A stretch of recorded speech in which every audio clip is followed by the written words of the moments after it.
المن تتوجه لهذا سواد الليل، يقول ما اريد اطلع صبح، من يطلع صبح يروح ابو علي. اي قل له ظل يا ليل ظل يا ليل خل نودع الاحباب،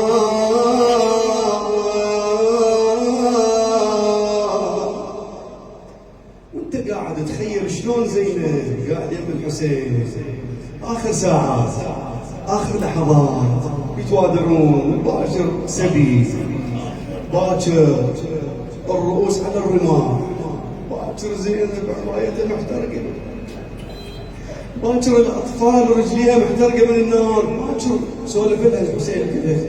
احد الاصحاب يقول شفت، اعتقد نافع بن هلال يقول شفت الحسين بالليل يطلع ما ادري شي يدور بالقاع، يقول خفت علي، قلت له مولاي ايش عندك اليوم؟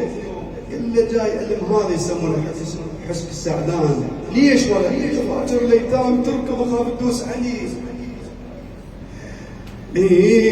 ظل يا ليل ظل يا ليل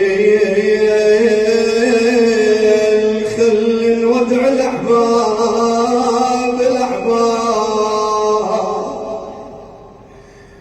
نشبع شار من قبل الغياب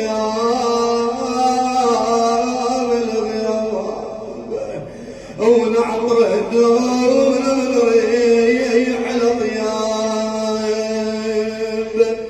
خيل المقبل ساتر علينا. بعد اسمع يوم الشتاء